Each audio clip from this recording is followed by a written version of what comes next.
This video is sponsored by Picastro. It's like Instagram for space nerds.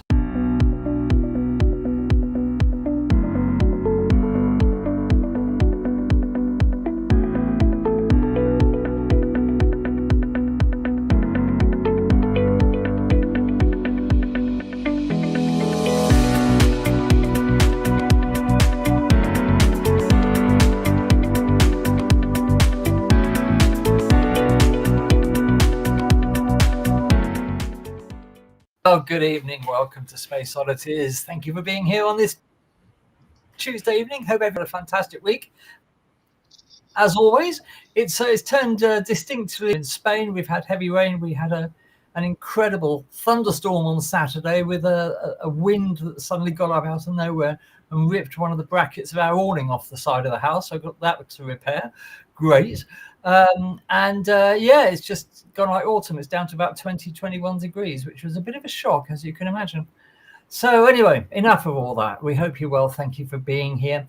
Joined this evening by the usual suspects. Hi, Roger. Good evening. Good evening, Daz. Hello. Yeah, and Michael. Hello. And over there in the US, joined by Lou before his teaching this evening. Yes, always a happy place in the United States. So, I'm supposed to say that. So. Yes. Well, at least we now know that paracetamol is responsible for autism. So that's a Thank good step. goodness. Thank goodness. Yes, it's a miracle. That was amazingly bad. Anyway, enough of that. So this evening, what have we got for you? Well, we're carrying on with Mars Month. This is our penultimate live stream of Mars Month. We hope you're all looking at our Mars Month videos on the channel. We still got some more to publish, so keep your eye on the channel, and you will see them, and we hope you enjoy them. So this evening, as part of Mars Month, we're going to be looking in a little while at Wernher Von Braun's plan for getting to Mars, because back in the 1950s, Wernher Von Braun did have a detailed plan to put America on Mars, and it's a fascinating plan, and we'll tell you all about that a bit later. Obviously, it never happened, so we'll look into that and see why it didn't happen. We're not allowed to talk about whether it happened or not. No, of course not. Sorry. No. So there we are. And Lou, have we missed your birthday? Well, only by a day. Oh, happy birthday. Sorry, I didn't know it was your birthday. Happy birthday. You kept that quiet. My So favorite. happy birthday. Should we sing happy birthday to you? Or No. It doesn't come out well on YouTube. No, as we know.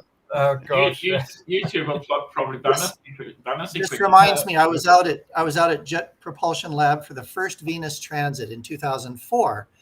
And, the transit is the sun and Venus and all the geometry and all this. And I was being interviewed, and They Might Be Giants sings a sun song, right? And It's kind of a cute little song that kids can sing. And somebody wrote in and said, Lou, would you sing the sun song for us? Oh I dear. said, not on your life will I do that. No, last time we tried to sing happy birthday, it all went horribly wrong because of the various time delays. So we're not going to do that. But anyway, happy birthday, Lou. We hope you had a great day.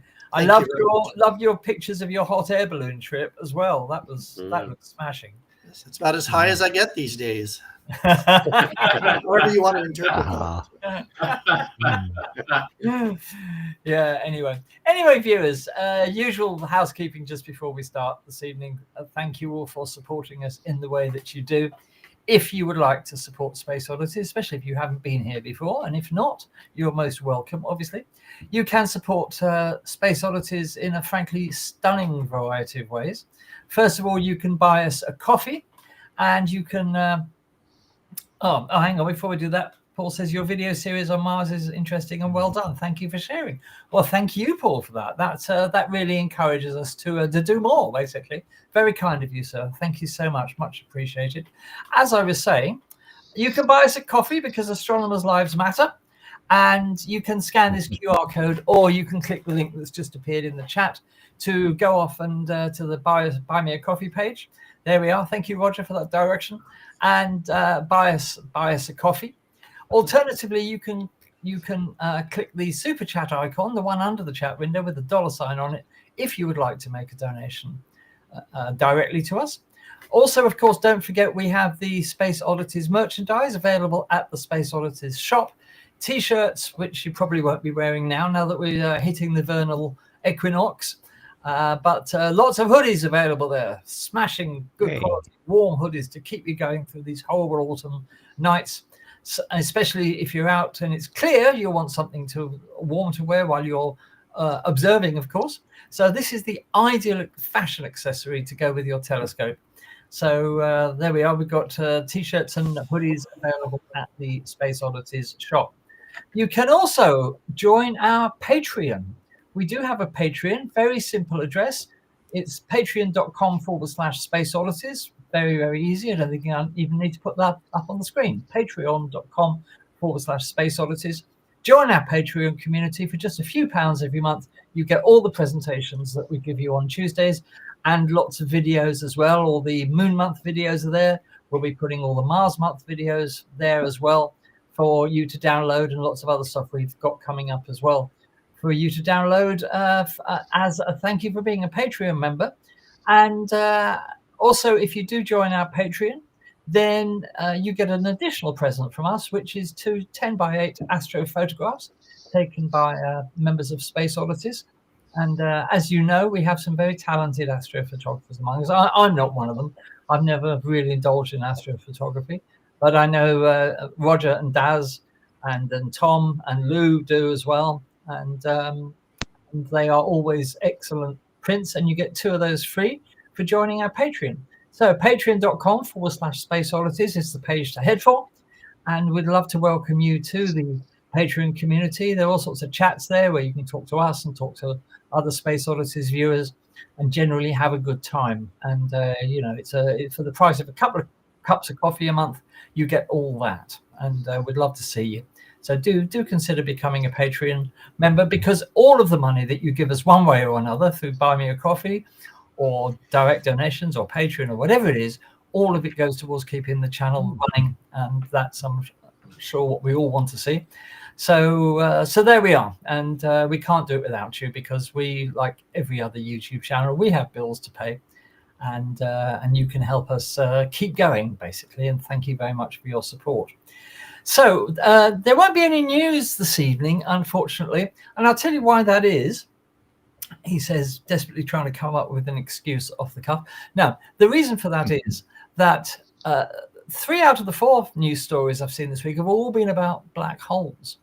And the black holes are so much in the news recently, and progressively more, because the discoveries that we're making about black holes, well, not us here, obviously, but astronomers and astrophysicists are making about black holes, is accelerating at an incredible rate. Some amazing things are being discovered about black holes, many unexpected things. So with that in mind, what we thought we'd do on the first Tuesday in October, which is Tuesday, October the 7th, we're going to do, as our live stream, a special about black holes. Everything from what they are, basic stuff, up to all the latest news and discussions about where black hole science is going and what might we discover. And actually, I can tell you that I've just seen there's been quite a notable gravitational wave event. Let me just read you the data. This was detected 2 years ago in November 2023, and scientists have spent 2 years studying this event. And what it's turned out to be is a binary black hole merger. Well, that's nothing new, of course, but this one is absolutely different, because the 2 black holes that merge had respectively 103 solar masses and 137 solar masses, with the resulting black hole as a result of the merger between about 225 and 265 solar masses. This puts it into the range of an intermediate mass black hole. This population of black holes, of which we've had very, very few examples and even fewer confirmations that these intermediate mass black holes exist. But this one, because of a merger, has ended up between 225 and 265 masses. So this is really exciting news, because it's the first No, only the second time that we've seen a black hole merger result in an intermediate mass black hole. So this is really exciting. A lot of theories are being borne out here about how these intermediate mass black holes form through mergers, basically, in a sort of a hierarchy. So we'll talk about that anyway on October the 7th. We've got a lot to tell you about black holes. If you would actually like us to do a special on black holes, viewers, how much support have we got out there for doing that? Because obviously we want to give you what you would like to see. So if you would like us to do a special on a black hole, just say yes in the chat if you would, and tell us that you want to see it. And if you don't want to see it, then obviously we won't bother. But who wants to see a special on black holes? I can see Ian McIntyre says, cool, black hole day.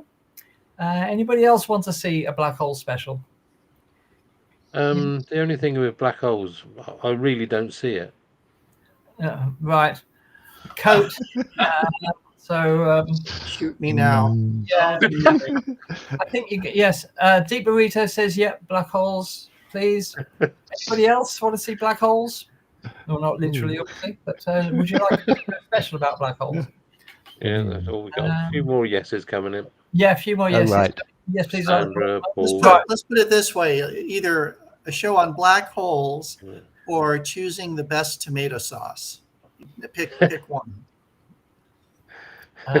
Mike Beer says, sounds like a great idea. Thank you, Mike. Anybody else? There seems to be 23, 24 people watching at the moment. Derek says he wants more about the speed of dark. Yeah, would that be Brain's Dark? That's a fine ale.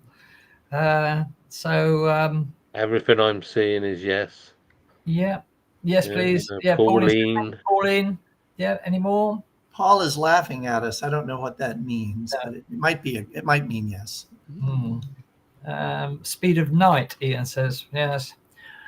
Actually, funny enough, Ian, the speed of night sort of comes up in Einstein of the Week a bit later. And it's an absolute belter. You'll love it. Tomato sauce, that's Parma, Italy, says the Deep Burrito. Yeah, indeed. Sandra says ketchup. Along with the ham. Yeah. Sorry I started this, guys. I apologize. Yeah, okay. Thought it would help. Definitely ketchup, Sandra. Sorry, I've got to put this up on the screen to punish you. That was terrible, Baz. Right, okay, thank you. That's it. So we'll take it that's a yes. So on Tuesday, October 7th, you have got black holes to look forward to. If there's any particular aspect of black holes that you would like us to cover, you can always get in touch with us by sending us an email at info@spaceoddities.space, info@spaceoddities.space. That's our sort of general catch-all email address. Or you can chat about it in the Patreon, on the Patreon page. So join Patreon, and then you can make your views known there and have a chat about it. So there we are. All right, so that's good. So we'll put that in the schedule for Tuesday, the 7th of October. Fantastic. So because there's no news, what we're going to do is we're going to go straight to Roger tonight for the night sky and the gallery. If you're ready for that, Roger. I am. Okay, so let's have a look and see what's on the agenda for September. Yes, well, coming up through the end of September already. So here we go. So we've got some highlights here. We've just passed the autumnal equinox, which was earlier on yesterday. And so we're just going slightly over to longer nights than days now. So oh god, I know, but we're gradually working our way from the new moon, which was earlier this week, right through to the first quarter of next week. So not too much interference from the moon should we get more clear nights, which we have been of late. So we are still got the summer triangle up in the sky, although it is heading towards the southwest now, and looking directly into the southern skies, we're looking at the square Pegasus and Andromeda. This is as of midnight. So, and as you can see towards the east, we've got the Pleiades and the Hyades of Taurus coming up nicely, and glimpses of Orion coming through now. So winter is definitely on its way, but we've still got some of the summer constellations still to enjoy, with Saturn still of quite a good latitude up in the night sky, although we still have only a few degrees of tilt on the rings, unfortunately. But in the morning, we've still got a few planets visible. So we've got Jupiter coming up first, and then Venus following up later. So that's not so bad. We're doing later on in the week, we've got a little crescent moon with Venus and Regulus. So that would be an interesting early morning viewing to see. So keep an eye out for that. And then we've also got Jupiter, which is at magnitude minus 2.3. So if you're still interested in looking at the Jovian moons, that's the way to do it. That image is mine. So there we go. And if you want to try and find Uranus, it's between the Pleiades and the Hyades. So not looking too difficult to find. If you do find it a challenge to want to have a look at a little dot in your little viewfinder, so have a look at that. So we've got Mars now getting to solar conjunction, so it's going to be a bit difficult to see, really, although it is getting a bit fainter at 1.6. So there we go. So it's not too bad. And it's near Spica as well, so that will help mark out its position in the night sky, or whenever you can try to get hold of it. So we've got Neptune coming up to an opposition, magnitude 7.8. So the opposition won't really make much difference to our viewing, but it's in Pisces, and can be found sort of looking vaguely north from Saturn. So another little marker there to try and find it, should you so wish to find a challenging little planet. And we've got some Orionids coming up through later in the week, and that will peak towards the latter half of October. So have a look for that. Anything up to 20 meteors an hour, so might not be too bad, and always nice to see a meteor shower or two. So have a look through that, and as we progress through the next few weeks.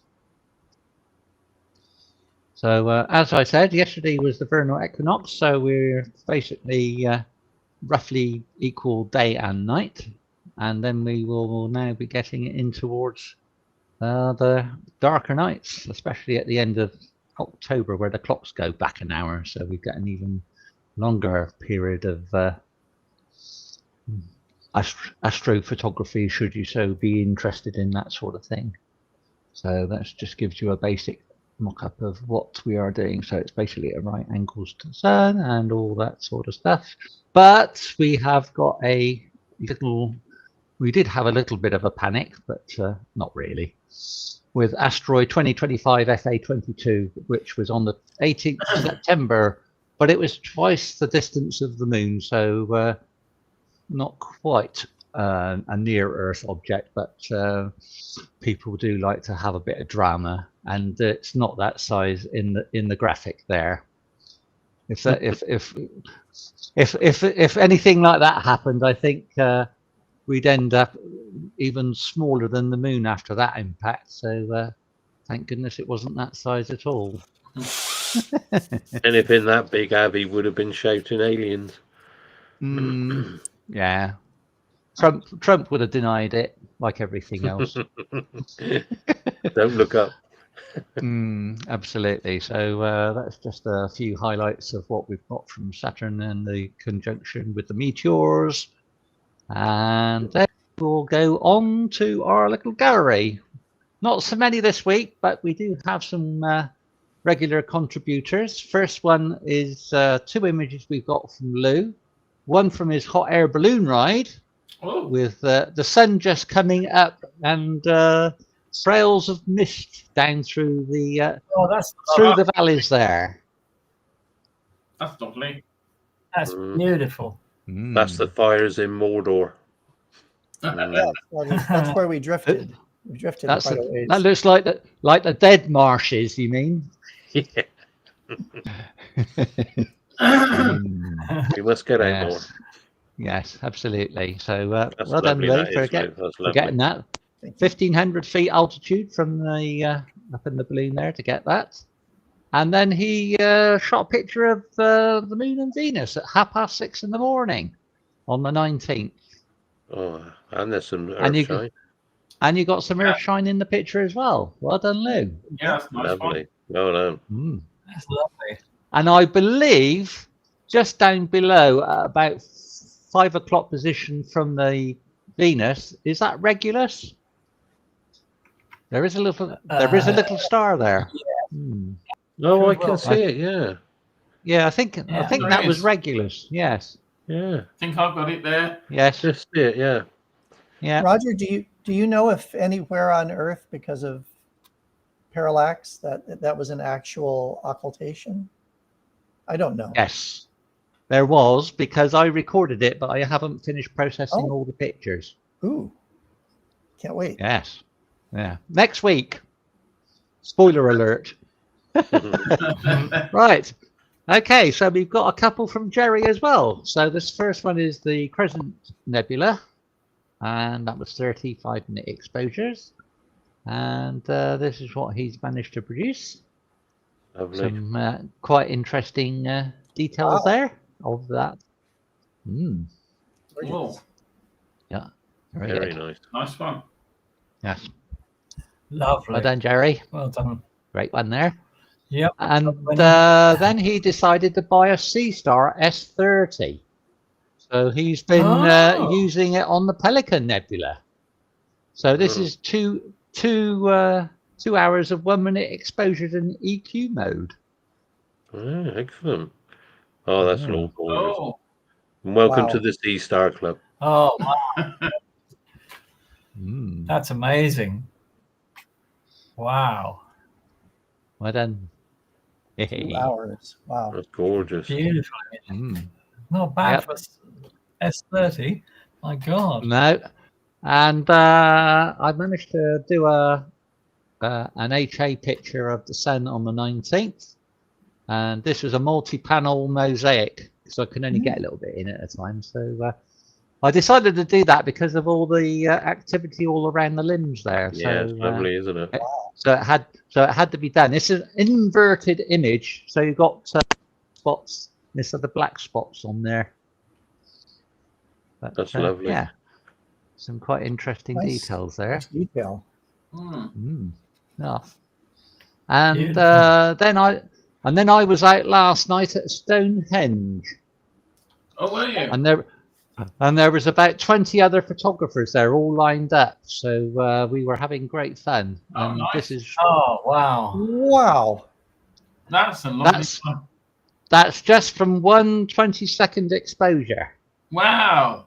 Wow. Oh, That's no. amazing. Oh, so that's what Stonehenge is for, to catch the Milky Way. Lovely. Yeah. Absolutely. Yeah. That is a fantastic image, I must admit. Well done, Roger. Yeah. I had to do it in two parts, one for the sky and one for the foreground, because the foreground was almost pitch black. But Yeah. careful processing, you can bring the shadows up, and it managed to get the colours quite nicely there. Is that Although the you heel can tone? see that, yes. Yeah. That's And there is a bit of light pollution in the distance from the other towns and stuff, but That's we've lovely, also that got Roger. also a bit of traffic from the A303 going across as Yeah. well. Yeah. because you're looking towards Amesbury, and then a bit further away is Salisbury and that, isn't it? Yeah, but Yeah. that's Amesbury. Amesbury's to my left, which is the Your start of the left, light pollution. so- Yeah, where you can So start. You is start that- to see. Is that from the roadside, Roger, or is it? Did you? No, you can go up a side road which they resurfaced earlier this year, Oh, and right. they filled in all the potholes because it looked like the First World War bomb site over there. But Oh, right.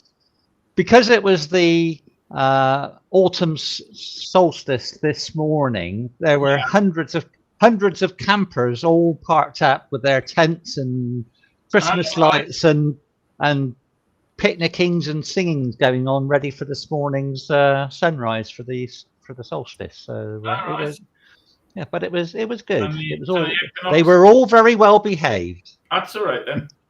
Yes. You should have that one framed, Roger. Yeah, I've got hundreds of other pictures of these, so I've got to try and sort of manage to stack a few together to try and bring it out a bit more. But yeah, this was just a quick process, but didn't come out too bad. No, and that's what we've got for this week. Thank you. Thank you very much, Roger. That's absolutely brilliant. Well done, everybody. Well done. Yes. Thank you so much. Don't forget, viewers, if you submit to the gallery, you get your own gallery on our website, the address of which is https://spaceoddities.space. Go and have a look at the website, and there's lots of stuff on there, including the aforementioned galleries. So if you would like to submit your images to our weekly gallery, because we love looking at them, if you're new here, then you can attach them to an email, one image per email, please, and mail them to gallery@spaceoddities.space. That's gallery@spaceoddities.space. And as I said, not only do we show them here on a Tuesday evening, you also get your own gallery on the website, which you can stun and thrill your friends and family with. Yeah, and they are. You get the fame at last. So there we are. So, yeah, they're already up there on the gallery site already. Yeah, great, fantastic. Thank you. Sandra says my sea star is on its way to the garden. Can't wait to get out there. So I'd chase it if I were you, Sandra. Get up. Yeah. So they're amazing technology. They're sea stars, aren't they? So yeah, they move themselves about. So wonderful. Yeah. Okay, let's move on. We're going to go over to Lou now, because Lou has to get off and teach before too long. So Lou is going to tell us all about observing Mars. So again, it's Mars. Another aspect of Mars is observing the thing. So he's disappeared. Let's get him back. Lou, over to you. All right. Can you get my presentation going there? Well, I'll give it a go. I can't see it. Oh, no, I've got it. Okay. I've got it. So there we go. Okay. This up. There we go. Well, we've talked a lot about missions to Mars and how all the instruments on the missions and finding life on Mars and the physics of the atmosphere and all this stuff that you all will probably never do. But you can observe Mars. And it's actually quite easy if you know when to look and how to look. And on this opening slide here, this is an actual processed photograph from Robert Majewski from Las Vegas, Nevada. This was made with an 8-inch SCT, so an 8-inch Schmidt-Cassegrain, pretty easy telescope to acquire. And he has a camera and he's used a few filters, but basically not a bad image. And this was done during the opposition of 2012, and we'll talk about that just a little bit. So let's see what we're doing. So here's the Earth and Mars, roughly around the sun. And what you'll notice is that the Mars orbit is much more oval, much more eccentric than Earth's orbit. I think its eccentricity is something like 4 times the eccentricity of Earth's. So there are times when Mars will be close to Earth in its opposition, and there are times where it will be far away. So even when it's Mars season and we're getting close to Mars, it might be really close or it might be kind of close. All right. In either event, Mars is so small that in order to get a decent image of Mars, and I'll show you the effect this has, you really have to wait for Mars and Earth to get close together in their orbits, which we call opposition. So here's that geometry. Here the Mars orbit doesn't look quite as eccentric, but it is quite eccentric. And in fact, while on Earth, our seasons are determined almost entirely by the tilt of the Earth's axis toward or away from the sun. On Mars, which also has an axial tilt of 25 degrees, its seasons are driven in no small part by how close or far from the sun it is. See, is this the next one? Just make sure, yes, okay. This dramatically affects the size of Mars that we would see in a backyard telescope, okay? So every 25.6 months, Earth and Mars come together and come close to each other in their orbits. And here you can see how the apparent size of Mars varies over that roughly 2-year, 2-month period. Arc seconds are on the left, so you can see that kind of a maximum size of 25 arc seconds, okay, about a quarter of an arc minute. Sorry, about half an arc minute. And then that can get as small as maybe 12 or so arc seconds. So it really makes a difference whether you are close to Mars or far away. Right now, we're pretty far away. Okay, so I said it makes a difference. Here's how you know. This is for, I think this is for the 2025 close approach of Mars. And you can see how the size of Mars, relative size of Mars, varies really greatly. July 31st, maybe this isn't 2025, but in either event, it's an opposition of Mars. And you can see how the size varies greatly with time and therefore distance. Maximum theoretical size is 25 arc seconds. And in this opposition, it got up to 24.3 arc seconds in size. So you really want to wait until Mars and Earth are close to the sun, close to each other. When will that be? Well, we just recently had an opposition of Mars in around January of this year. And the next one will be in 2027, February, March, I think, of 2027. And so that's what you're going to wait for. And if you notice the diagram, yes, Mars will be closer to Earth, but it will be close to Earth at near its aphelion, in other words, near its furthest point from the sun, and therefore it will not be 25 arc seconds in size. It will be something less. Still easily observed and a good observing opportunity. So get ready, practice your planetary observations for early 2027. Will do, definitely.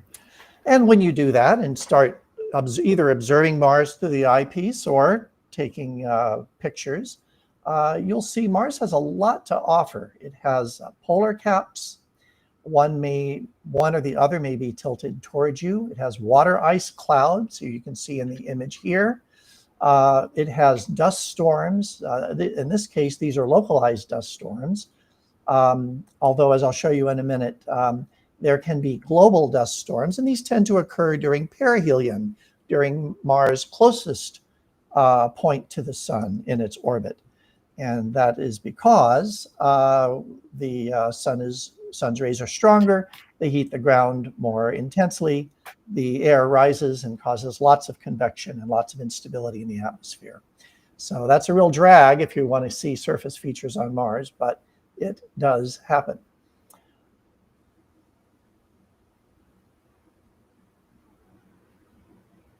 So as I said, so here are two pictures of Mars taken just a few months apart in 2001. On the left, no dust storms. These are Hubble Space Telescope Wide Field Planetary Camera 2 images, WFPIC, they call it 2. And on the left, on the left is with no dust storms. On the right, there was a massive global dust storm that obscured the whole planet. You can still kind of see the polar caps, but not much other detail.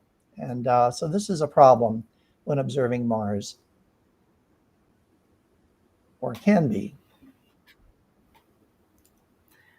And we know from last week's quiz exactly when they occur. Yes, sir. Perihelion. For those of you who are on the geeky side, like I am, here are a few pieces of information about Mars' orbit. On the left hand, you have orbital elements, these are more or less Keplerian elements that define where it is in its orbit and how fast it's moving. On the right, you have other data, such as its orbital period, its mass, its radius, and so on. So I don't know. I just threw this up there. I thought there might be one or two people who would say, hey, I'm so glad you put this up here. and Andy's one of them, so that leaves only one left somewhere. Absolutely. Thank you for that, Lou. You know, I went to the National Space Science Data Center Planetary Data Archive for this, and it didn't connect. So I have to call my friend Dave Williams and see if this is still up and running. This, I believe, came from the Lunar and Planetary Institute. But anyhow, there it is. There is Mars in all its mathematical glory. Wow. So you might just be interested in, you could look at Mars without a telescope. Mars gets brighter in the sky, becomes far more evident in the night sky. It goes retrograde near its closest approach to Earth. You don't need a stinking telescope to see Mars unless you want to see surface features and other details. And then you can look through the eyepiece and see a great deal of detail, or you can take photographs. And so here are a few tips if you're going to do some Mars photography. First thing you'd like to have is as large an aperture as possible, right? Because the spatial resolution, the ability to see fine detail, is linearly related to the size of your lens or your mirror. And then you want to have as long a focal length as possible, because you're going to need high magnification to see this. And in order to help that out, you're probably going to want to use a Barlow lens, 2 or 3x, I would say, at minimum.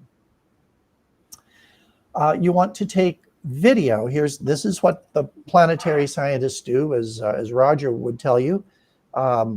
They take many short frames and then add them together. And as you add these frames together, where there's a real signal, they tend to add in intensity. And where there's just noise, they tend to diminish in intensity as 1 over the square root of the number of images. So video astronomy is like a poor man's adaptive optics, but it works actually quite well in amateur astrophotography. Mars rotates its day is just a little bit longer than Earth's, about 25 hours or so. And so you want to limit your video photography to 3 or 4 minutes. Anything much longer than that, and you'll start to see blur as a function of Mars rotation. And then you may want to use filters, and we'll talk about filters in just a second. Here, the recommendation is to use an ultraviolet or infrared filter, and that's really going to improve your contrast and reduce set of filters in general. And finally, there is an instrument that you can buy, a piece of optics you can put on your telescope, called an atmospheric dispersion corrector, an ADC. And what this does is it corrects for the dispersion or the refraction of the light from Mars through the Earth's atmosphere. Not only is the light refracted, but different wavelengths are refracted at different angles depending on the height of the planet and how much atmosphere you're looking through. And this magically, I just think this is magic. Somehow this object, this ADC, which apparently has 2 prisms in it to accomplish this feat, will correct for that. And it's supposed to make quite a difference in your imaging. For deep sky observing, don't need one. For planetary detail, it really helps.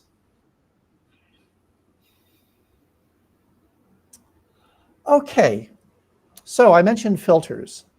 I think for all the planetary observing that I've done, which isn't a lot, but I think Mars lends itself best to using multiple kinds of features. And here you see kind of a lineup with examples of various colored filters that are being used up on the top there, and then a description down below of what color filter would bring out ices or the polar caps or atmospheric features or surface features. So it makes a difference, it turns out, if you're observing Mars, and you can see that quite clearly in the images up top here. So you can Google all of this. You can buy a fairly inexpensive set of 4 or 5 color filters from your favorite astronomy store, and it really helps bring out certain features in the either in the atmosphere or on the surface. So that is a short primer on observing Mars, and I'm hoping that as time goes on, we start getting some pictures of Mars from our Space Oddities family out there. Absolutely. So yes, and let's see your images, please. If you do get any images of Mars, send them into the gallery at spaceoddities.space. We haven't seen many planetary images as such in the gallery. No, we haven't. No, this is my own personal atmospheric disc. Holy Christ! Correct. You have one. I've got, of course. Where, forgive me, Roger. So you can see it here. Where did you buy that? Just from one of the astronomy online stores. Okay. Yeah, you basically have to adjust each one of these to one correct the red and the other to correct the blue. So basically, it just realigns the spectrum back into the parallel alignment because they're coming at a. It's like when you get atmospheric correction, distortion. Chromatic aberrations you get with a telescope where you get color fringing. It's the same type of thing through the atmosphere, but you use this to realign all the rays so they all come in at the same point. Outstanding. So with an atmosphere, you're going from one density of deep space into another density of atmosphere, and with lenses, you're going from one density of atmosphere to a higher density of lenses. You can get electronic ADCs as well. So once it's calculated at a certain latitude, it automatically recalculates it. So to a lesser and lesser degree as the planet rises above the atmosphere, because there's less refraction of the light going through. Shut the front door! You're kidding? Yeah, yeah, absolutely. All right, we're expecting some good things from you, Roger. Okay. Makes you wonder what else Roger's got in his bag. No, I don't have that one. It's a bit more expensive. I know that you can actually purchase a filter holder for the S50, the C-Star S50, and you can put 2-inch filters, colored filters in it, so you can do exactly the same. And of course, if you use the raw facility on the C-Star, you can then take it into a processing suite and process it like you would if you were using ordinary using filters, a camera or something like that. So you can actually, like I said, there's a little printed filter holder, and you can put 2-inch colored filters in there. So just sort of put that out there for the C-Star fans. Absolutely. Right. So thank you very much for that. Okay, just before we go any further, you may remember that back in February, we did a very special event on Space Oddities called Meet the Astronauts, where we got 2 astronauts from a SpaceX mission to come and talk to a few classrooms full of children. And we're very happy to announce that Anna Mainon, who kindly joined us to talk to the children, has been selected for the 2025 NASA astronaut training intake. And she will be training with view to putting her on the moon as part of the Artemis program. So we're very happy for Anna. Stay there. I'll just say that Anna was part of the Polaris Dawn mission, which is a private astronaut mission rather than a NASA one. Yes, she's that's now right. joined the NASA astronaut candidates for the next intake. Yes. So hopefully she'll do well with that. Absolutely. So many congratulations to Anna from everybody at Space Oddities, and I'm sure from you viewers as well. But it's great to think that she could one day be walking on the moon before too many years ago. So that's good title for a cycle. Good title for a song, got to say. Right. What have you been on this evening, Michael? I'm getting progressively more worried about you as the evening goes on. Or is it one of growing mushrooms? Yeah. Or is it what have I been on the last few days? No. Late night was it? All right. Late night was it, Michael? No. Yeah. Why would that be? I don't know. Yeah. No, I don't know either. Anyway, putting this behind us, moving on. So you don't want to hear all our old chutney viewers, so let's move on and talk about something really interesting. The person we're going to talk about is Wernher Von Braun. Now, back in Moon Month in April, we did a video all about the life and career of Wernher Von Braun. And the link to that should have just popped up in the chat if you want to go and watch that video. But we're going to talk about another aspect of Von Braun's life tonight. And that is to say that from a child, he held a vision of sending people to Mars. So just let me set this up, and we'll tell you all about that, because it's a fascinating story. Okay, hope you can all see that, and just give me a second to put myself in the right place. And where am I looking? Oh gosh. Here. Okay. So Wernher von Braun, as you may know, was the person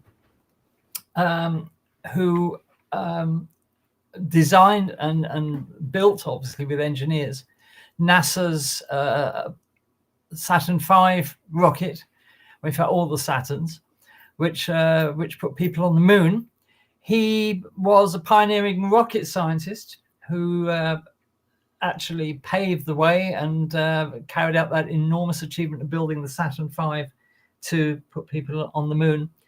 But he did long hold this vision of going to Mars. For him, the moon was only ever a stopping off point. His real goal was to get to Mars. And he put together a plan. Just a brief recap, if you don't know about him, he was, as I said, the chief architect of the Saturn V. After World War II, he channeled his efforts into peaceful space exploration. But in 1952, he published a detailed technical treatise called Das Mars Project. No points for translating that. Obviously, I've put it in brackets here just in case you have problems with that, but it means the Mars Project, published in 1952. Now, this was an absolutely mammoth plan, and you'll see why.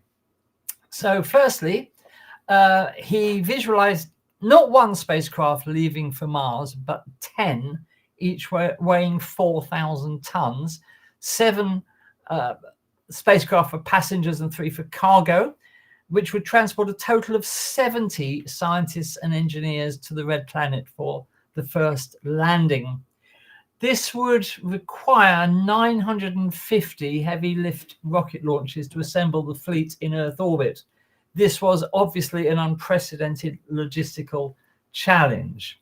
Now, we know that the SpaceX human landing system is contracted to NASA to land people on the moon as part of Artemis 3 in a couple of years.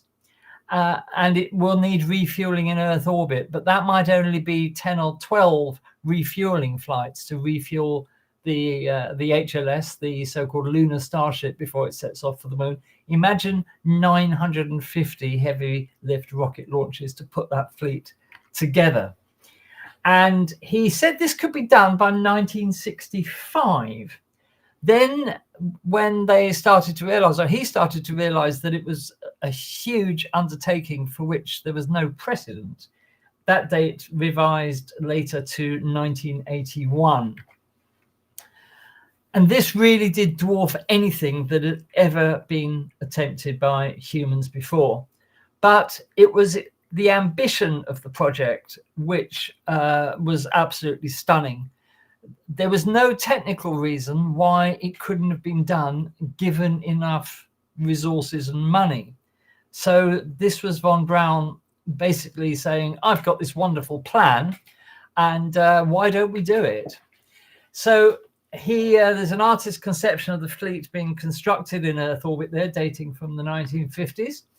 So the figures on this are quite mind-boggling. The total mission mass would have been 5.3 million tons. The propellant would have been nitric acid and hydrazine, which I don't think had been done before. I may be wrong. The power generation would come from massive solar arrays, completely closed ecological systems for the multi-year journey, and the ships would have been rotated to provide artificial gravity. Now, the trajectory and timeline for this, so the fleet would have departed from a 1,700 kilometer high Earth orbit, leaving from a wheel-shaped space station, which would serve as the assembly point. 260-day journey to Mars, following a thing called a Hohmann transfer orbit. This is the most fuel-efficient trajectory that you could come up with to get to Mars, but it does mean a slightly longer travel time. The exploration crew, the expedition, would stay on Mars for up to 16 months and then return to the orbiting motherships. The return journey would entail a slingshot maneuver past Venus, of all places, to accelerate back to Earth. This would again reduce the fuel requirements through doing a gravitational slingshot around Venus. And the total mission duration would have been 2 years and 9 months. And if they launched in 1981, return was scheduled for August 83 in the revised timeline. There on the right, you can see the actual documents, Das Mars project, which he put together for this. The fleet would first establish Mars orbit, conducting telescopic reconnaissance to identify where they wanted to land. They'd send unmanned probes down to the surface to analyze the landing sites in terms of soil composition, atmospheric conditions, etc., before committing to a human landing.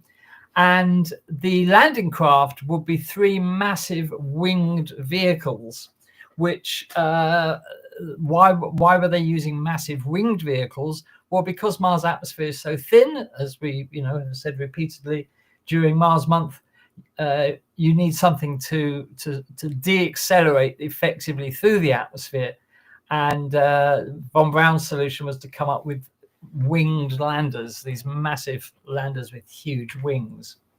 And you can see one in the artist's impression there. The strategy for exploring the surface was an initial polar landing. So he proposed landing near the pole, first of all, because he was very prescient, because he thought that ice would be found there. And indeed, he was absolutely right. So he chose the Mars polar caps for landing. Then, now this is where it gets incredibly ambitious, setting up a base at one of the poles. Then the crew would drive 6,500 kilometers in tracked vehicles to establish a main base near the equator, where solar power would be more efficient. So not content with establishing a base at the poles, he wanted the crew, the pioneers, to drive 6,500 kilometers across the Martian surface to set up a main base at the equator. And these rovers, of course, would be pressurized, and they would venture out from the main base in 1 to 2 month excursions to study the geology, search for water, potentially investigate signs of microbial life, which, as we know, has been in the news recently. So this is an artist's impression of the fleet leaving Earth orbit, these massive spaceships, 9 of them in total, as we said. And this is the fleet approaching the red planet. These are all original diagrams. These are the winged landers there that you can see. I love this old 50s sci-fi art. It's fantastic. You know, they may look incredibly impractical, but Von Braun did have all the maths, and he said these design of ships would actually work to descend to the Martian surface. Now, you may have seen these in the 1955 film Conquest of Space. Guys, I'm sure you know that film. I thought You they must have looked seen that familiar. film, Yes, yeah? that one. Yeah. Well, this was a film by George Powell, and the special effects in this film were actually quite revolutionary for their day. They may not look it now, of course, but they were revolutionary for their day. And Powell took the designs for the film straight from Von Braun's treatise, Das Mars Project. So this is why they might look familiar. So we actually got to get a good look at these spacecraft that could have gone to Mars. Unfortunately, this film was a massive commercial flop. It cost a fortune, and they never got their money back or anywhere near it because for some reason the public didn't want to see it. So it really bombed at the cinemas, which is a shame because it's actually quite a good film given its day. So that's Conquest of Space, and well worth seeing if you haven't seen that film. It's on YouTube somewhere, so you can watch it there. The return to Earth, then, having departed from the surface, the crew would board dedicated ascent vehicles separate from the landing craft. So another type of spacecraft needed to be built. And this demonstrated that Von Braun understood it's horses for courses. You have to have spacecraft to perform specific tasks in a sort of a split mission architecture. They would then dock with the waiting motherships in a Mars orbit, transfer crew and samples for the journey home. As I said, they would use the gravity of Venus to accelerate back towards Earth, reducing fuel requirements significantly. And this is now obviously slingshotting around a planet to pick up velocity is a standard part of mission planning for planetary missions now. They all do them. And then they would return to Earth orbit, and then the crew would transfer to smaller ships for the final descent to the surface. Now, all of this, as you've seen, was wildly ambitious, but the concept of building large spacecraft in Earth orbit remains central to modern Mars mission architecture, because any spacecraft that's going to Mars would almost certainly have to be built in Earth orbit, unless you think about Elon Musk's Starship plan for Mars, which would be launched from the ground and refueled in orbit. But we'll have to see how that works out.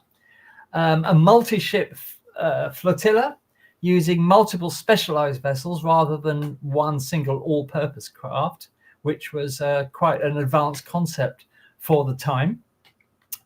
And as I said, the split mission architecture using different vehicles for descent and ascent is now standard practice. And we could talk about the Mars sample return mission designs, which do use that sort of concept. Now, where did Von Braun come up with his ideas? What was he inspired by? He was inspired by Antarctic exploration, particularly the methodical approach of people like Roald Amundsen and Robert Scott. And how did this manifest itself in his plan? You had multiple bases of operation connected by traverses, large crew size to ensure specialist expertise, redundant systems and backup plans, scientific focus combined with exploration. And the parallel between the most hostile environment on Earth and, of course, the incredibly hostile environment on Mars does inform mission planning to this day. And Antarctica is indeed used today as a testing ground for Mars technologies and procedures, because the two environments are equally hostile. So before you can send anything to Mars, you have to prove that it works in an extremely hostile environment. And Antarctica is the best we've got on the Earth for doing that. So there's a nice sort of continuity right through from Amundsen and Robert Scott right through to the Mars hardware of today. The technical challenges that remain, however, his Von Braun's chemical propulsion system, obviously been updated, but it is fundamentally similar to what we use today. The 260-day transit is still considered more or less standard if you're using chemical rockets. But Von Braun did underestimate the amount of cosmic radiation that astronauts might experience on their way to Mars and back. And the difference between modern designs is that you have to put that really, if you like, at the top or near the top of your list of priorities of things that you're going to provide in terms of radiation shelters. And the sheer scale of the mission, this 5.3 million tons, even today is, well beyond anything that we can do. But Von Braun was always thinking big. And today's plans for Mars include, masses of just several hundred tons. So, it's always this tension between visionaries like Von Braun and what is actually practical. There's always going to be a compromise. But this blueprint for Mars exploration, that's Mars Project, authored by Von Braun, is still valid today.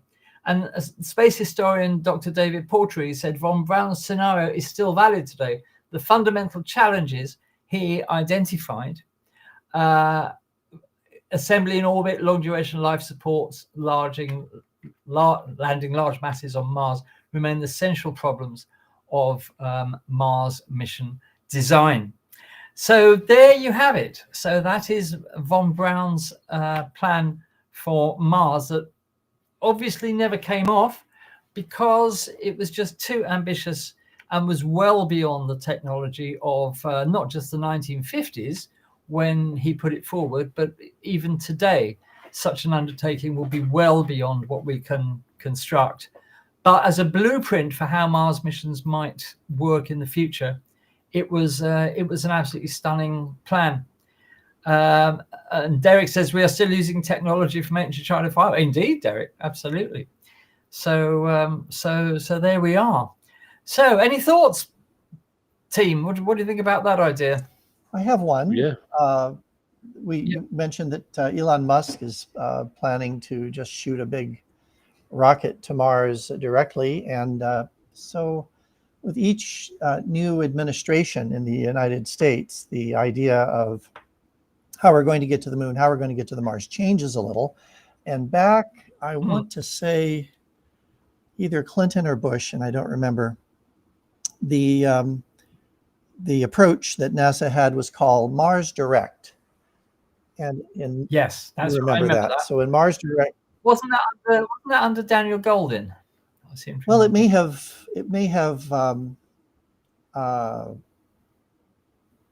moved forward under him as well. There was Mars Direct, there was Moon, Mars and Beyond, and a couple of others.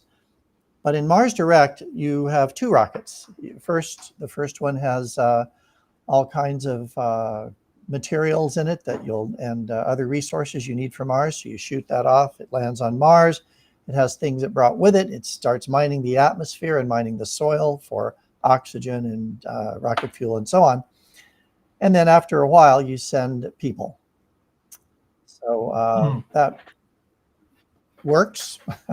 But then Moon, Mars, and Beyond became the flagship, and then we would launch from, I think, the moon and then go to Mars, which adds a little delta V to your plan. Sure. Yeah. Right. Oh, yeah. I mean, as you well know, Lou, every new American president since the moon landings, has come into office saying, "Oh, I've got this great plan for Mars. We're going to go to Mars. We're going to go to Mars. We're going to do this." And of course, none of it's ever happened because Congress has never coughed up with the money, and there's been too much politics involved. So it's a shame. but we will, I'm sure, get there one day. Yeah. Hopefully. I mean, because Von Braun always did say that his main aim was to go to Mars. If he could have not gone to the moon and gone straight to Mars, he would have done. But Yeah, the architecture, as you said, was just massive. It was a massive undertaking. But he thought it all the way through. And even today, if you look at the way we'd have to do it now, it's almost still the same plan. In ways. But yeah. And incidentally, guys, there was some lovely old film on YouTube of him with some of the models that they built to show people what it would look like. I'd love those models. They look absolutely fantastic. So eat your heart out, Airfix. Yeah. These were the real deal. So I mean, the thing is, I mean, those long-winged aircraft that to actually land on Mars, they would have to be massive. I mean, the only thing we've had fly on Mars is the little Ingenuity helicopter, and that was minuscule, really. So, and of course, you would need somewhere to land. So yeah, it was interesting because I don't know whether they were horizontal landers or vertical landers. They were horizontal landers. So you would have had to have some sort of runway. So yeah. I'll just say though, looking at things like Conquest of Space, science fiction does have a habit of becoming true, however far in the future it might be. Yeah. Yeah, because isn't there some sort of bounty for somebody to actually build a tricorder that they use on Star Trek, a body scanning unit thing? So you know, it's Ian says the Indians will do it probably. Yeah, more than possible. I mean, it's all up for grabs at the moment, either the Indians or the Chinese. I don't know whether anybody saw, because Elon Musk's plan is to send his Optimus robots to Mars first to do the initial construction of a base. I don't know whether anybody saw the recent demo of the Optimus robot. No. It was absolutely hilarious. This thing moves with the speed of an arthritic snail. And it was embarrassing. Why they released that as a video, I have no idea, because everything failed. I mean, that'd be like sending us, wouldn't it? It wouldn't be like sending the panel. If the robots are based on humans, they'll probably just end up arguing anyway. Yeah, that's true. Gentlemen, we are just one aircraft carrier away from getting to Mars. All of this can be worked out if you just cancel one aircraft carrier. Yep. True. Very true. Very true. However, these are the times we live in. Anyway, so that's Von Braun and Mars. Fantastic plan, but totally impractical. But it did inspire people to think about, what a Mars mission would look like in the future. So there we are. What we're going to do now is to move on to Daz. Oh, okay. And let me just put this up for you, Daz. There we are. And Daz is going to tell us about ancient astronomical observations of Mars through history. Take it away, Daz. Won't be a second. I've just got to move myself over to here. Right, now I should be able to... Right, everyone can see that? Yeah. Right, so basically what is Andy just said, it's Mars through history. How we've observed Mars from the very beginning, sort of thing.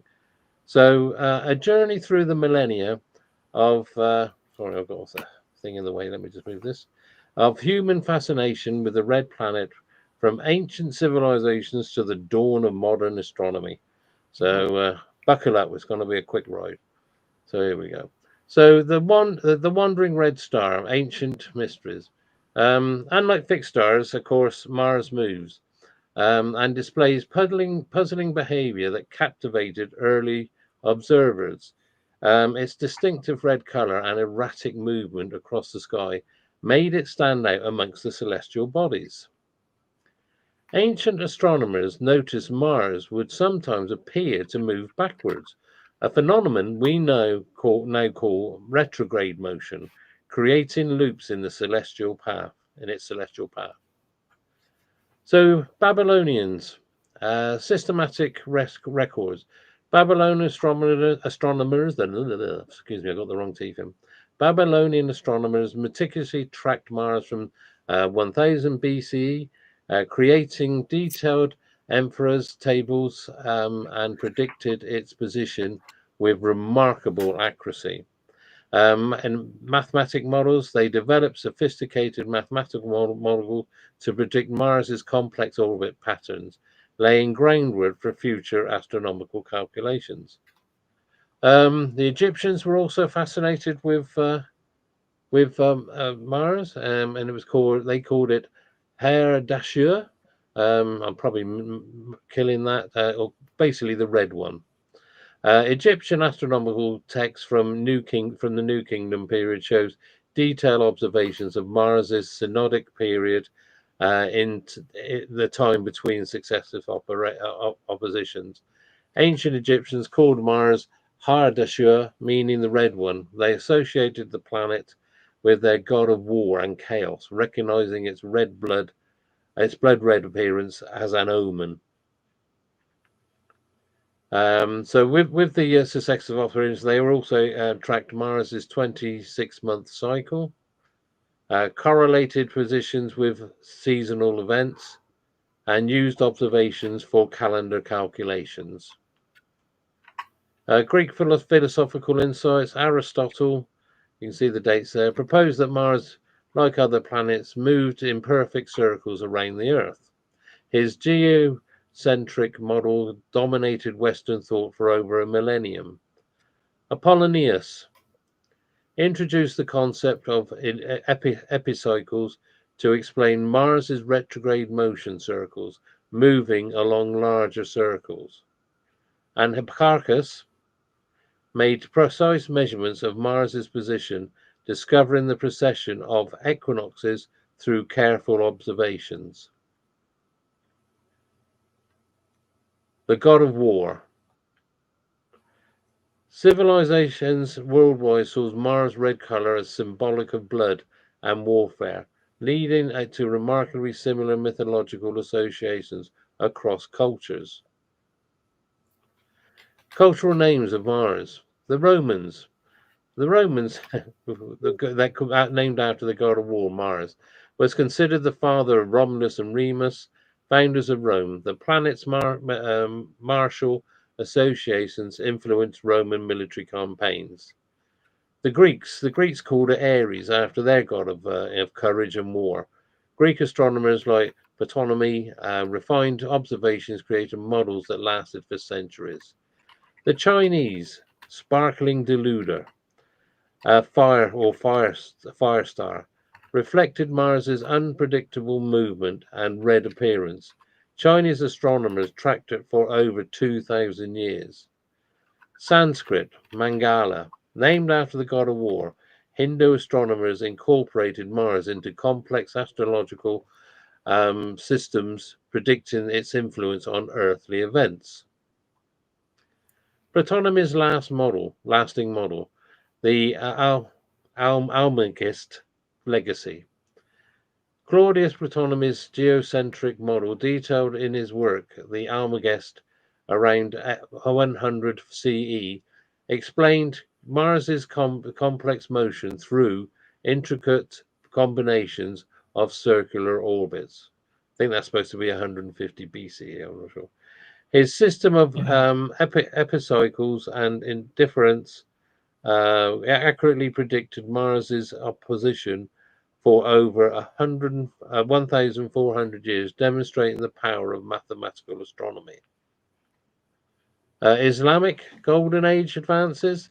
Al-Batani improved Ptolemy's observations of Mars, providing more accurate measurements of its orbital period and position. Ibn al-Shatar developed alternative models for planetary motion, including Mars, that eliminated some inconsistencies in the Ptolemaic theory.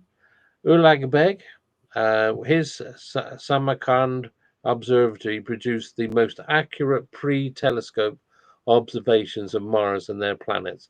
So this is basically all this is saying is that over the centuries, going back, literally back before Jesus, Christianity, we were studying the actual motion of Mars. And of course, remember, at this time, there weren't that many planets to actually that they knew about. So they were concentrated on, and Mars with its red color really stood out.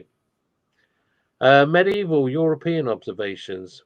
Now, most of the medieval observations and astronomical work was actually done by monasteries and done by priests, because these were sort of the houses of learning.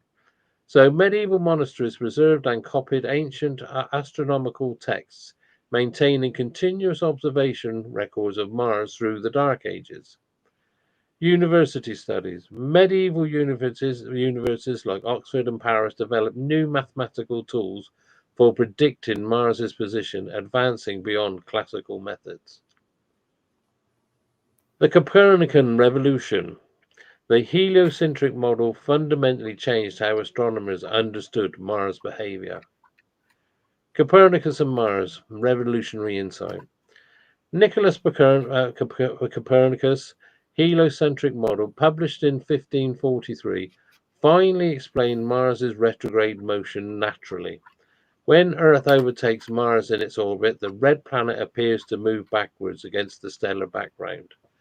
This elegant explanation eliminated the need for complex epicycles, fundamentally changing astronomical understanding.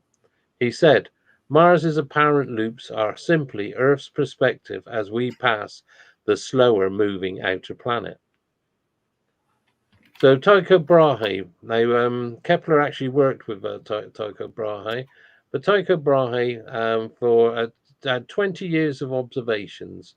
Tycho observed Mars meticulously from 1576 to 1596, creating the most accurate pre-telescopic positional data. His measurements were accurate to within 1 arc minute, revolutionary precision for naked eye observations. His data would later help Kepler determine Mars's orbital period with unprecedented accuracy.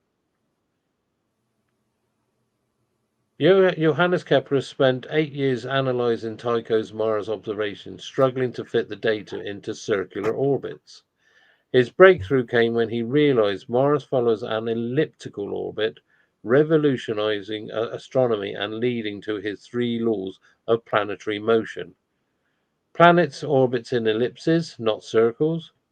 Orbital speed varies with distance, and orbital periods relates to the distance. So here we've got portraits of both these chaps. So we've got Mars and the birth of modern physics. Detailed observations. Tycho's precise measurements of Mars' position provided the data foundation for revolutionary discoveries. Mathematical analysis. Kepler's mathematical approach to planetary motion established astronomy as a quantitative science. Physical laws. Newton later used Kepler's laws to develop universal gravitation, explaining why planets move as they do. And then you got modern astronomy. Mars observations became the foundation of understanding all planetary motions throughout the solar system. Right, so I've talked a lot about all the theories, the theoretical side of it. So let's have a look at some examples. So here we have a diagram of a geocentric trajectory of Mars through several periods of apparent retrograde motion in Johannes Kepler's Astronomer Nova in 1609. Christian Huygens, he drew through observations. He drew actual physical features that he could see at the time in 1659. So this is the best that was available at the time. And at the bottom, it's sort of like got the areas that he was trying to sketch. Early telescope observations, 1610, Galileo's first look. Galileo Galilei became the first person to observe Mars through a telescope, though we could only see it as a small reddish disk. Huygens, 1659, sees surface. Christian Huygens made the first telescopic observations of the surface features on Mars, sketching what appeared to be a dark triangular region, and that's what we saw before. And in 1666, Great Fire in London, polar ice caps. Giovanni Cassini observed Mars's polar ice caps, noting they changed with the Martian seasons. So the Great Mars Observations, opposition events. Every 26 months, Mars comes closest. This is what Lou was talking about, into opposition when Mars and the Sun are on the opposite sides of Earth. These events provide the best opportunities for detailed observations, driving major astronomical discoveries throughout history. 1659, first surface features map, which we're talking about. Then 1877, of course, we had the Martian canals discovered. And then 1909, seasonal color changes noted. So this is Schiaparelli's, I think I'm selling that right, diagram, which actually shows his, I'm sorry it's a bit fuzzy, but I blew it up too much, I'm afraid. But it's actually showing his canal system as he saw it. So here we are. So the canali, as he called them, were first described by the Italian astronomer Giovanni Schiaparelli during the opposition of 1877, and attested to by later observers. Schiaparelli called these canali, or channels, which was mistranslated into English as canals. Andy told us about that last week. Yeah, indeed. So these are Martian canals that were depicted by Percival Lovell. Lovell published his views in 3 books: Mars, 1895, Mars and its Canals, 1906, and Mars as the Abode of Life in 1908. He remained a strong proponent for the rest of his life of the idea that canals were built for irrigation by an intelligent civilization. Oh, you can see where I got this from, Wikipedia. Going much further than Schiaparelli, who for his part considered much of the detail on Lovell's drawings to be imaginary. So even then there was sort of like a bit of a division going on.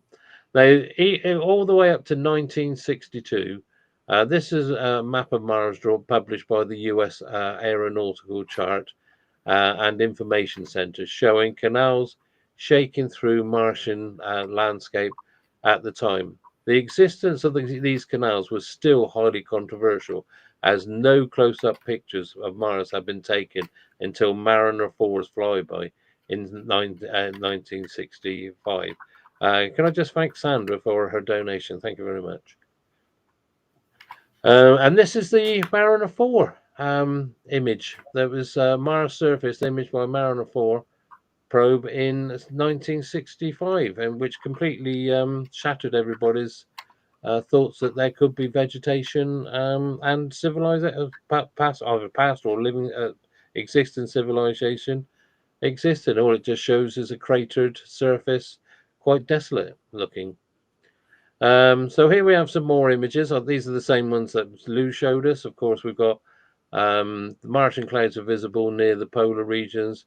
Right, the surface of Mars is obscured by a dust storm, and this is a Hubble shot. I'm sorry, the dates have gone fuzzy as well. So of course, so what you're looking at on the right is Mars absolutely covered by a global sandstorm.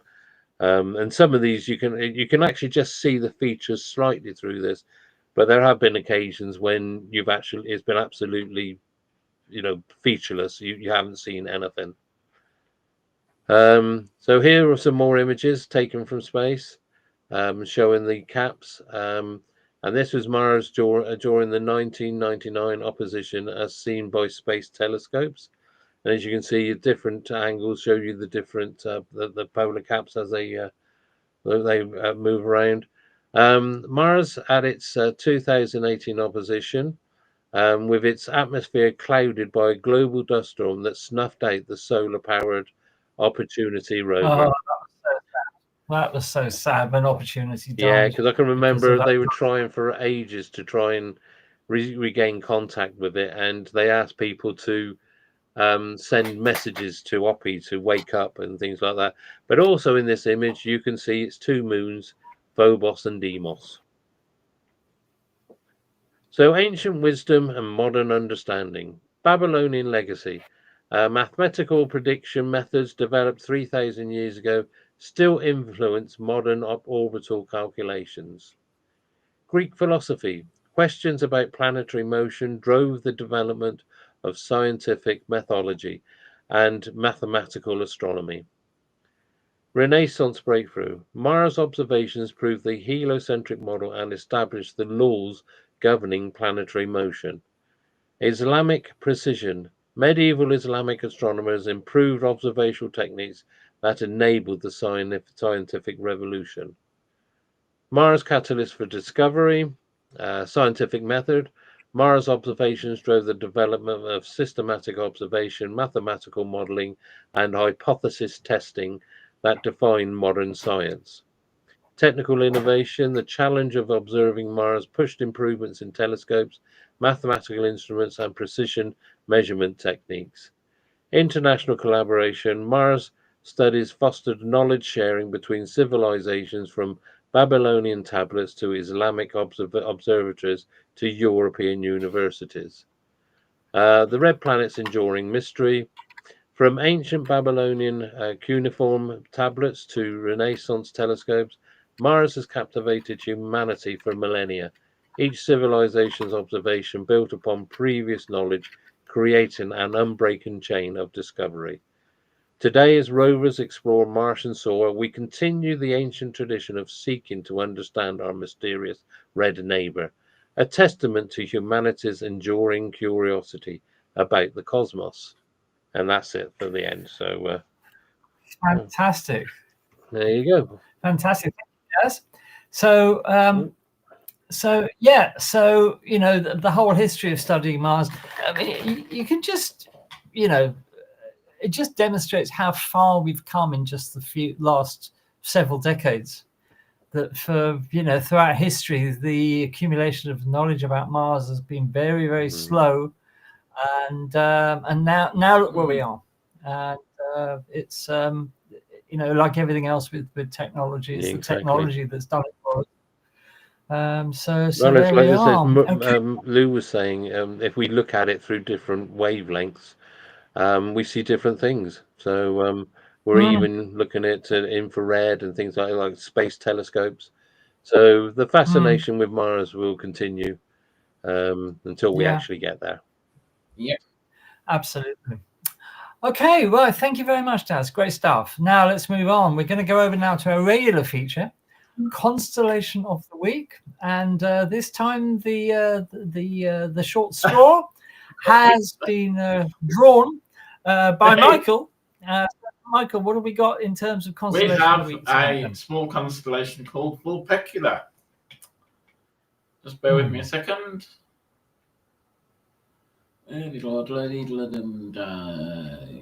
Oops. Oh, hang on a second. I've got to. Sorry about this, guys.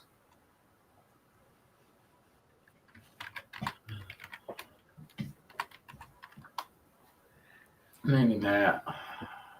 Oh, let's see what's here.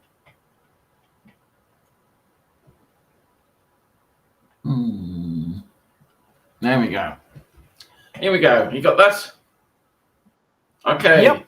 So tonight's constellation of the week is Vulpecula. Vulpecula. Not easy to say. Otherwise known as the Little Fox. As you can see, it's a very tiny constellation, straddling the Milky Way between Cygnus and Aquila. It's a faint and small constellation in the northern hemisphere, and it lies within the Summer Triangle and the Milky Way. So you can see the Milky Way flying through Cygnus and Aquila there. Here's a diagram showing the actual boundary of Vulpecula, and it's right by the southern star front of Cygnus as well. And as you can see, it's only got 2 main stars that are joined together by one line to form the constellation. And there's only 1 star with actually a Greek letter, designation. It's Alpha. So I'll come on to that in a bit. The constellation is depicted in this historical drawing from 1825 as a fox holding a goose, or an answer in Latin, though the goose was separated from the constellation in the past and no longer exists as a constellation as such. Okay, so the constellation was first identified by the 17th century astronomer Johannes Hevelius. So it does not have an ancient history like most constellations. Its name is Latin for little fox, although it is commonly known simply as the fox. It was originally known as Vulpecula cum Anser, the little fox with the goose, as I said earlier, or Vulpecula a Anser, the little fox and the goose. Hope was pronounced that right. Okay. In 1967, the first pulsar, PSR B1919 plus 21, was discovered in Vulpecula by Jocelyn Bell, supervised by Anthony Hewish in Cambridge. I'm sure. That's what Vulpecula is famous for. Trying to think. I know it's got something famous in it. That was the first pulsar. Yeah. Everyone knows about the pulsar, but where is it? Yeah. So that's a good quiz question. Actually. Yeah. Probably not a good pub quiz question. No. Okay. And then, but also it's home to an extrasolar planet called HD 189733b, one of the closest extrasolar planets studied by the now retired Spitzer Space Telescope. Okay, going into the stars of Vulpecula then. Alpha Vulpecula. Be short. Yeah, very short. Brightest star in Vulpecula, Alpha Vulpeculae. Magnitude 4.44 red giants at an approximate distance of 291 light years. The star is an optical binary with a separation of 413 seconds. I think that's seconds. That can be split using binoculars. Arc seconds, I should say. The next star is known as 23 Vulpeculae, and that's the second brightest star in the constellation, but interestingly does not have a Greek letter designation. They probably thought this constellation was so small. Yeah. They just couldn't. And another star also does not have a Greek letter. Is 13 Vulpeculae, which is a blue giant star with a stellar classification of B9.511, or II, I'm not sure. Just B9. It is visible to the naked eye as a faint blue-white huge star with an apparent magnitude of 4.57. I'll just add that I think you really need a proper dark sky to see these stars in Vulpeculae. Quite easy to find between Cygnus and Aquila, of course, but anyway, quite faint. Also located in Vulpecula is a soft gamma ray repeater, or an SGR. SGR 1935 plus 2154. In 2020, it emitted a fast radio burst, the first one to be observed in the Milky Way. Oh, right. Interesting. Okay. So deep sky. Okay, so start of 10. What's the most popular Messier object in? Oh, God. You're now. Is it M76? Say again? M76. No. We talked about this earlier, so it's yes. Anyway, I'll put you into a mystery. It is the dumbbell nebula M27. Oh God! Of course it is. A large, bright planetary nebula which was discovered by the French astronomer Charles Messier in 1764 as the very first object of its kind. it can be seen with good binoculars in a dark sky location. And there's a space telescope image of the said dumbbell. You can just about see the dumbbell shape in the structure there. So that's so embarrassing because, as I think I've said before, I used to be able to point my 4.5-inch reflector straight at that. I could find it instantly. Yeah, how embarrassing. So anyway, okay. Next one is NGC 7052, which is an elliptical galaxy and lies at 214 million light years from Earth. It has a central dusty disk with a diameter of 3,700 light years. There is a supermassive black hole with a mass of 300 million solar masses in its nucleus. There you are. And that's the photograph from the Hubble Space Telescope, I believe, of that particular galaxy. So, on to the next one. Brockie's cluster. Also, you might know this, otherwise known as the coat hanger cluster.